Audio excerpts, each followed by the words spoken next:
The United States of America, known as Land of the Free, Home of the Brave, has come to symbolize freedom throughout the world.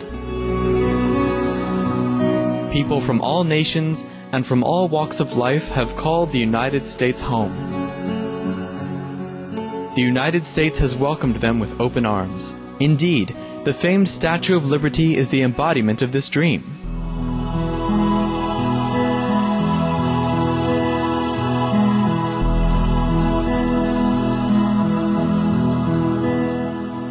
In New York's public education system alone, its student body represents 145 different countries. The United States has a deep affinity with Supreme Master Ching Hai. With her boundless love and compassion, Supreme Master Ching Hai has provided humanitarian assistance to many parts of the United States. In 1993, she sent relief teams to provide financial and material assistance to the victims of the 6 Midwestern states that were severely affected by heavy rain and flooding.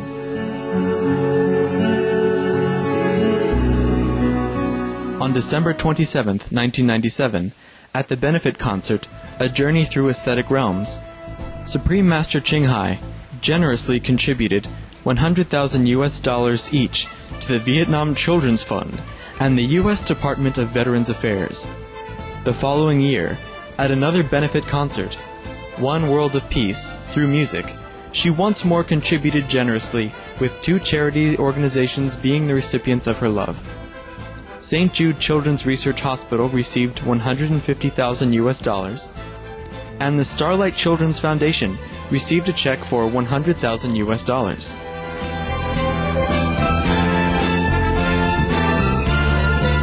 Additionally, in the face of one of the worst human tragedies ever to occur on U.S. soil, on September 11, 2001, Supreme Master Ching Hai responded immediately, sending relief teams from around the country and all over the world to Ground Zero in New York City. Supreme Master Ching Hai's financial contributions amounted to over $300,000 to organizations aiding the victims. To this day, Supreme Master Ching Hai continues to extend her loving compassion to all parts of the U.S. From Virginia, Ohio, Kentucky, and Alabama, to California, Florida, Texas, Hawaii, and other states.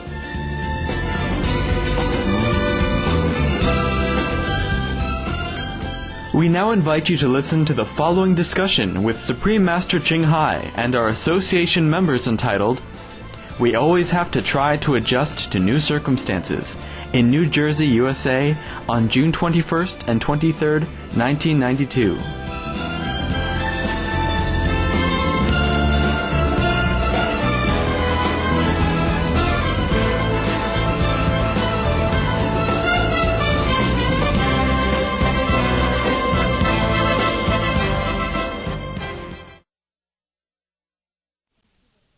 Consider all the Buddhas, all the saints in the 3 times, past, present, and future.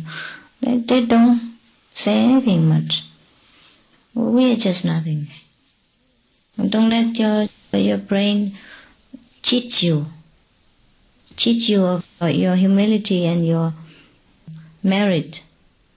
Don't sell your practice in merit and blessing so cheap.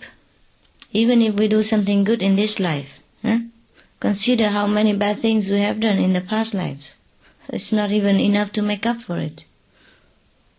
We destroy many things who have been destructive. That's why we are still here. And we struggle in this life. If you look at your present, you know what the past is. And if we don't do something constructive in this life, you will see what the present will bring. So whatever we do is actually for us. Only the fool will talk to other people about what they do, or advertise their work. I do not always like to interfere in different centers' work because I want you to grow, and be independent and judge things out of your own wisdom and learn by mistakes sometimes. But sometimes I say things to you just because I want you to improve and to know what's a better way to do. There is still much love in it. When we read our magazines, even I enjoy it. Because many things I don't know. Many experiences you share on the magazines. It's also first time I see. I say, my God, it's very interesting. Huh? Yes, very interesting. Our magazine, huh? The most interesting magazine in the world, I could say. Yeah. Because it's full of wonderful stories, yeah? Full of fairy tales, which is the truth, which is a true story. And so beautiful, and so truth, and so touching, yeah? That sometimes you read and you shed tears. I see the way they write and how sincere they are and how much love they have for me and for the practice and for each other. And I shed tears also. And it's very interesting and very wonderful, very nourishing, very sustaining, and very supporting for our spiritual progress and for our life and for everything that we need. And I could say it's the most interesting, most useful magazine. I read many other magazines too, before and now sometimes. But I have even other spiritual magazine also. Yes. Many famous spiritual magazine in the world. I read them also from time to time. If something is nice, I would like to read too. I would say our magazine's full of interesting things. And all true story. That's why it's touching. And I feel so good that we have such magazine. It helps us. It helps people, huh? Yes. Sometimes even when I read these stories, the sincere, true story of the disciples, it also helped me. You understand? To encourage me to go on. I suppose it would help you also. It does? Master, when that magazine arrives, I take it from the mailbox and I say, oh, here's another one. You sit down and I just read it. Right away. Oh, yeah? I'm so happy with that. Yes? Uh-huh. I like to look at the picture. Yeah, just see what's going on, right? That's good. And they improve. Yeah. It's improved a lot with times, yes. Therefore, I'm glad that it's better now. I mean, the same stories, they make it more interesting. Okay, good night, huh?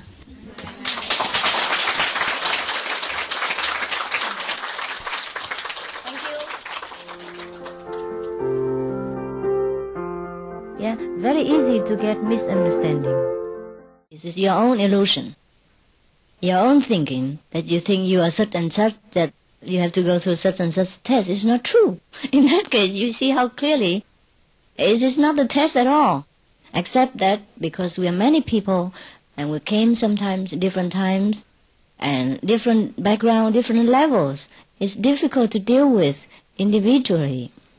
And everybody wants individual attention at the same time and all the time because they have all the reasons in the world to think so. You don't know, I'm the most serious practitioners and the most sincere, longing for initiation. You know how long I wait for this. Yes, you have all the reasons. That I understand. And each one is unique in his or her own way to think that she is special. And he is special. That's for sure. We are special. Otherwise, it would be too boring if each one is the same. Man and woman look alike, or everyone is the same personality. Probably that's the reason why we came here in the first place, to this earth, because it's boring in Nirvana when everyone is the same level, everyone looks the same, and everyone is, similar. Yes. So I don't know why you came here in the first place, but I guess that's what it is. But anyhow, just to show you how easy we misunderstand each other because of our own way of thinking, and because the world is so complicated that we are so used to it that anything simple we cannot easily accept or understand right away, right? It's so like that. It's like that.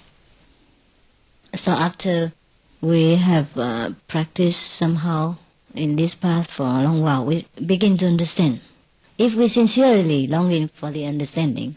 Otherwise you could be here 100 years and you're just the same. If you don't want to try to change and don't want to get hold of the new income of wisdom and spend it. Understand? Just like some person is blind, if you give him $100,000, tell him 100 times, he doesn't understand. He didn't see anything.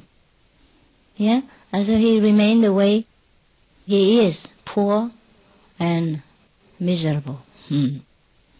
So we have to always try to adjust to new circumstances because of something greater than our personal discomfort. And that we always have to sacrifice. So that's the way you have to put up with the world. What do you think? Because of this position, because of my job, I have to go through many things that you cannot imagine. It's a big deal for me. Because I love quietness since I was a child. And I always afraid people looking at me. I don't like crowd. When I was in India even, when I was the time of discipleship, I always avoid crowd. I went everywhere and see people and masters and all that. I always avoid crowd. Because I just don't like it. I just don't feel good. I'm shy in nature. I cannot believe all the lectures that I talked and all the people that I have seen and all the human beings that I've chatted with. I can't believe it. I never have done it otherwise. Do you understand? If I wasn't forced to do. And if it hasn't been for the true benefit that all you people get, all the good experiences you tell me, all the changes, great changes in your life, all the happiness that you got, I would never be able to go on.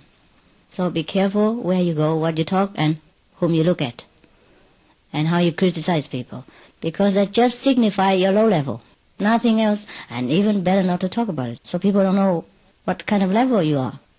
If you talk about it, people know. If you don't, at least only you know. If you complain, that is a sign of low level. And when it is not really a matter of a big deal, you understand? Because everywhere you go, you will encounter difficulty. If we are happy inside, we can put up with many things. And, I don't get donation from me. I don't take and demand anything. So whatever I have for my paintings or whatever left over from books, we do it. So we don't want to bother you. Understand? So, but I think we have already best facility. And you have to climb the mountain and cross the river in dangerous season sometime because you heard there's a master over there or supposed to be a master or maybe a master. And you walk miles in snowing weather and cold weather when your feet get wet and swollen and cold and you have no shoes to change because you cannot take too many things with you. I told you when I was in Himalaya, I have only 2 pair of pajamas. One pullover, which I gave away later because too heavy. And one sleeping bag, army style. That's all there is. And I told you I give away one thing after another, the higher I go. And the longer the strike, the less things I can afford to carry. And I eat the food that is the poorest people in India would eat.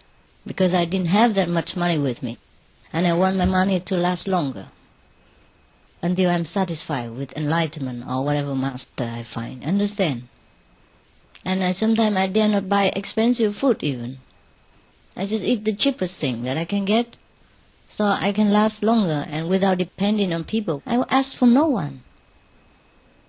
So I walk and sit on the 3rd class or 4th class, whatever, if I want to go somewhere. Because it was spirituality that I want, not comfort.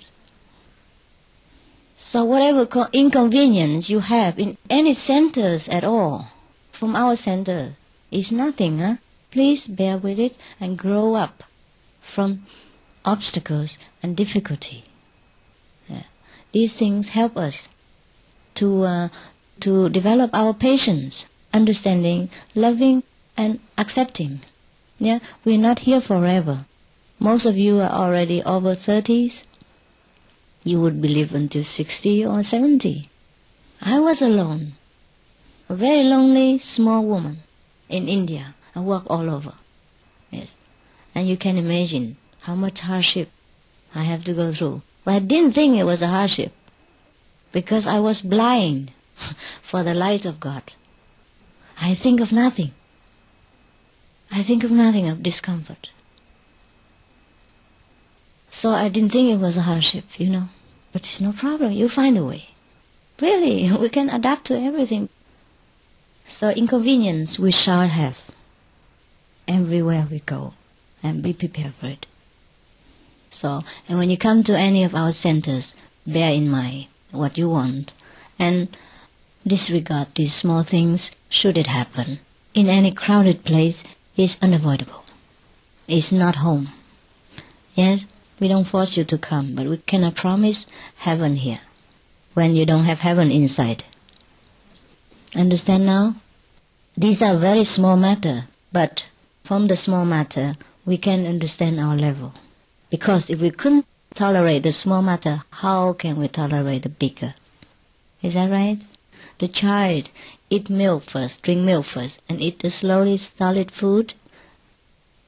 Must, yes, before he can get used to with rice and, original potatoes and all other more hard to digest food, right? So we should learn to digest our spiritual achievement one by one. Yes, there's no need to ask me for big enlightenment when you couldn't digest small enlightenment, yeah? So we have to go slowly. The child cannot be given highly nutritious food when he could only digest milk. Understand? And the mother knows what to give him. We eat tofu. The high nutritious, say, gluten, yes. But we cannot give it to the child when he was born, just born, a few months. Yeah, understand? So in the same way, we have to learn by ourselves. And we have to digest what we get in order to get more. If we cannot digest it already, we don't have more. If you have already indigestion problem, and you go to the doctor, and you don't take the medicine, and you don't cure yourself, or your doctor cannot give you anything more, because the more he gives you, the more you get indigestion. And you make trouble for yourself. Is that not so? Yes, the same thing. Yeah. So do not expect much from the teacher when you yourself cannot digest much. So from these small things, we can judge our own level and behave and try to go over it. Because it's all in the mind. Whether we choose to go beyond it or we choose to stay there and stamp our feet like a child and get all the attention that we can get hold of. This is no good for us. Many things get misunderstood very easily. Very easily. Sometimes people give us the best thing with best intention, and because of our dark, clouded mind, we take it as bad. Yes. Therefore, it is not that we are not given heaven, it's just we don't know how to do with heaven sometimes. Understand? Therefore, your level is up to you. Your level is up to your thinking, up to your understanding, up to your accepting, your greatness. If you are too small, even we give you great thing you cannot carry, no? Yes. If someone look through the window only, small window, doesn't matter how great the panorama outside, he can only see a little bit. Understand? Yes. So anyhow, now you know the level is up to us really. That's why the Buddha say rely on yourself. Light your own torch. Not because he say we don't need a master, but we have to cooperate also, right? The most thing is dependent on us. Even though only 1%, but that's very important because it's very individual. If we cannot get over our pride, our stubbornness, and our narrow thinking, we cannot get beyond where we are. And that is up to us to check ourselves, to remind us what to do. Yeah, that is the way it is. That's why the way is completely ours. Very individual, very easy, but very difficult. Because we cannot go over ourselves. We cannot go beyond what we think. That's the trouble. So try to be careful on this point and lead yourself upward.